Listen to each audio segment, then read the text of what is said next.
The Food of a Younger Land. The WPA's Portrait of Food in Pre-World War II America. By Mark Kurlansky. Narrated by Stephen Hoye. Copyright 2009 by Mark Kurlansky. This unabridged audiobook is published by arrangement with Riverhead Books, a member of Penguin Group USA, Inc., and was produced in the year 2009 by Tantor Media, Incorporated, which holds the copyright thereto. Author's Note: This book is not an attempt to produce What America Eats might have been if it had been edited and pieces selected. Instead, it is a sampling of the broad and rich mountain of copy that the Dying Federal Writers Project generated for this, their final effort. I made selections of the most interesting pieces, poetry, short stories, essays, interviews, and recipes, because to publish all of it would have required several volumes.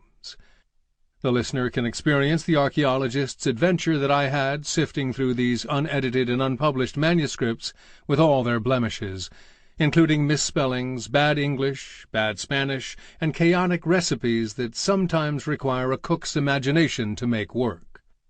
In the process, forgotten cuisines in a vanished world are unearthed. This is the fun of finding a 70-year-old raw manuscript. Introduction. When someone says to me, "I went to Chicago last week," or "I went down to Virginia this summer," a question always comes into my mind, though I often resist asking it. What did you eat? Anything interesting?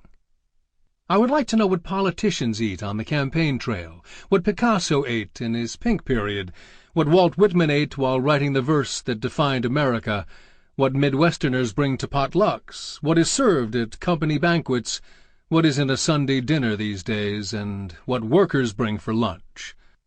What people eat is not well documented. Food writers prefer to focus on fashionable, expensive restaurants, whose creative dishes reflect little of what most people are eating.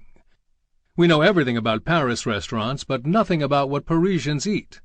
We know little about what Americans eat, and less about what they ate.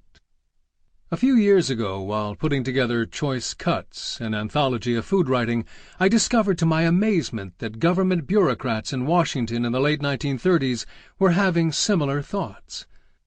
But these were not typical bureaucrats, because they worked for an agency that was unique in American history, the Works Progress Administration, or WPA. The WPA was charged with finding work for millions of unemployed Americans. It sought work in every imaginable field. For unemployed writers, the WPA created the Federal Writers Project. Sample complete. Ready to continue?